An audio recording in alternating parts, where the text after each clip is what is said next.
they have to have some good karma. And we rarely see people with less than 5 or 6 Raja Yogas in their chart, you know, which gives them the ability to live in a developed country, Western country, and have, you know, the normal, what we consider the normal facilities of life.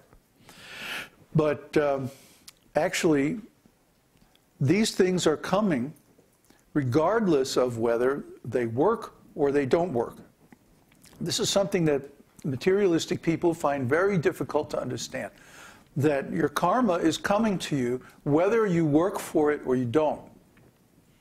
See? As long as you have some means to accept the results of your previous activities, then you're going to get them. Whether you have a job or you don't have a job or whatever your situation is, it doesn't require money. The money is an artificial invention of the Western corporate society.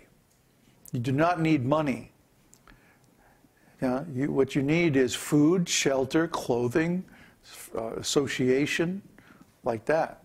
But these things are coming from your karma. That was born along with you.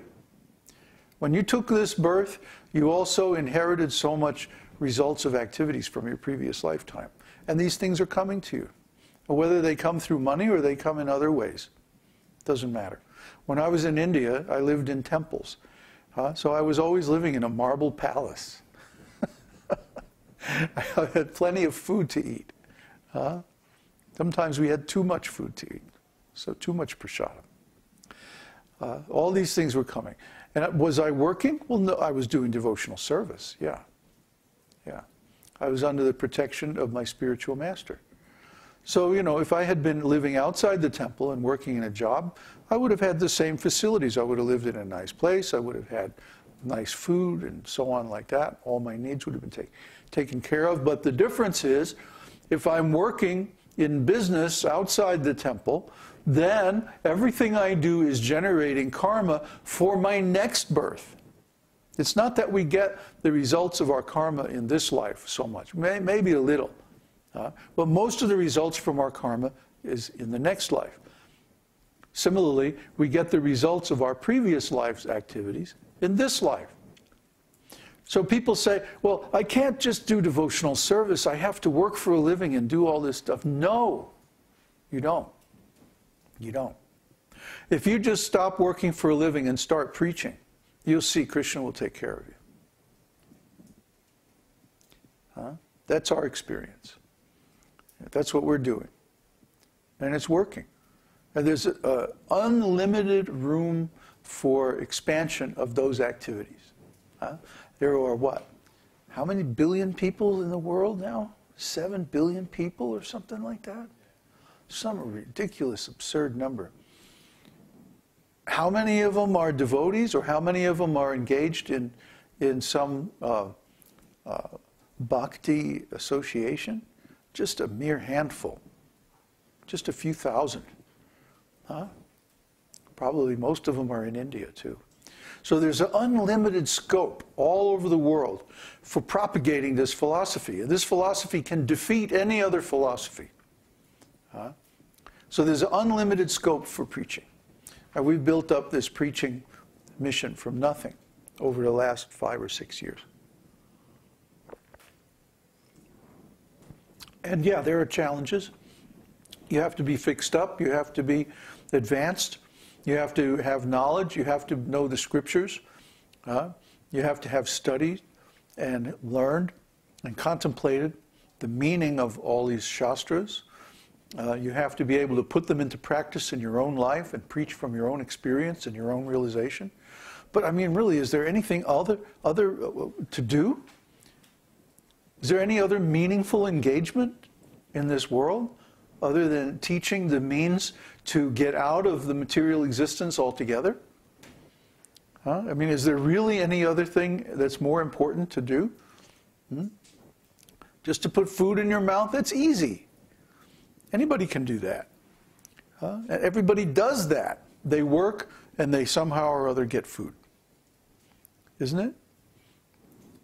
So it's very easy to preach Krishna consciousness and get the the minimal necessities of life from that preaching work. It's very easy.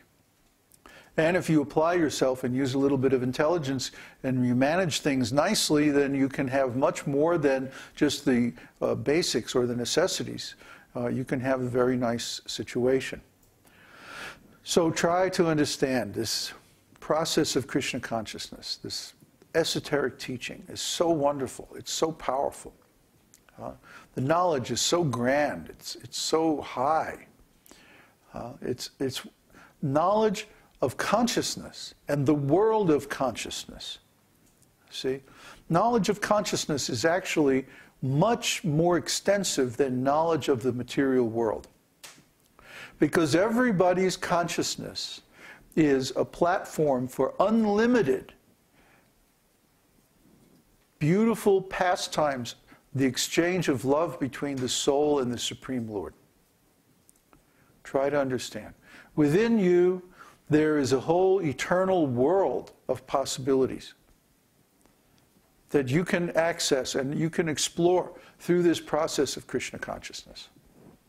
The external world is limited. It's limited in time. It was created at a certain time, exists for a certain amount of time, and then is destroyed at a particular time.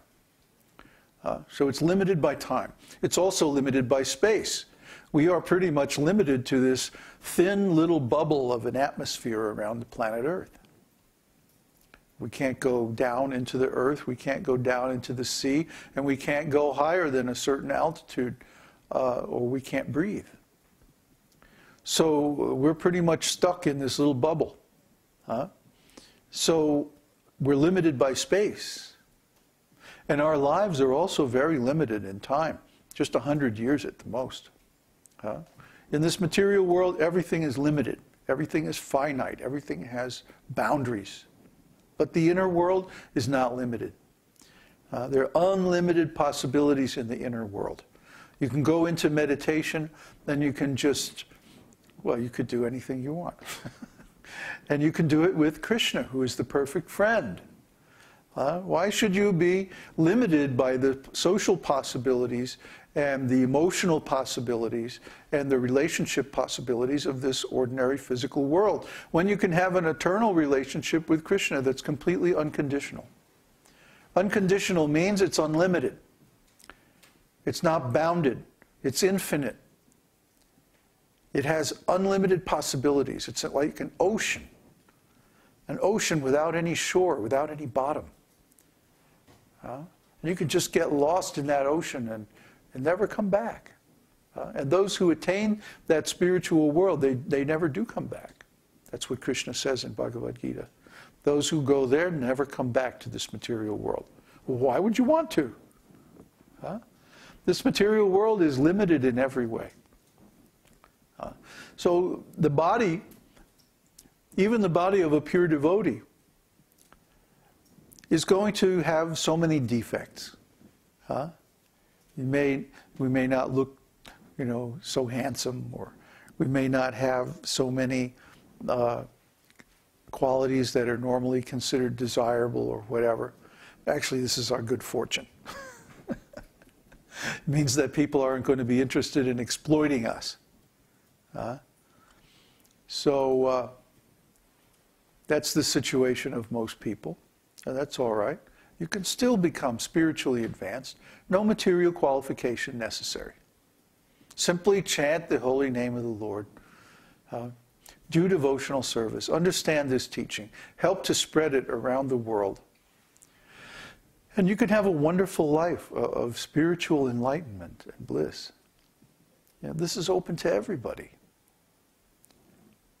Of any age, of any country, of any level of education, of any physical qualification.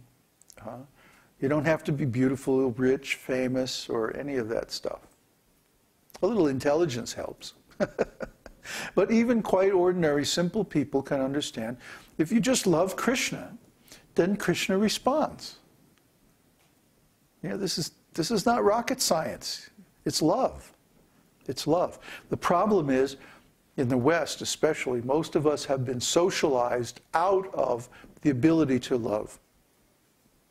And we have been socialized also into a state of compulsive extroversion, where we are constantly looking out through the senses. And in that kind of consciousness, you cannot approach Krishna. So we have to change our consciousness and revive our original internal spiritual consciousness. Then we can approach Krishna. And everybody wants somebody to love, so why not love the most perfect person? The most beautiful, the most rich. And he loves everybody perfectly, eternally, unconditionally. I don't know why anybody would want to try to love somebody else when they can love Krishna. You know?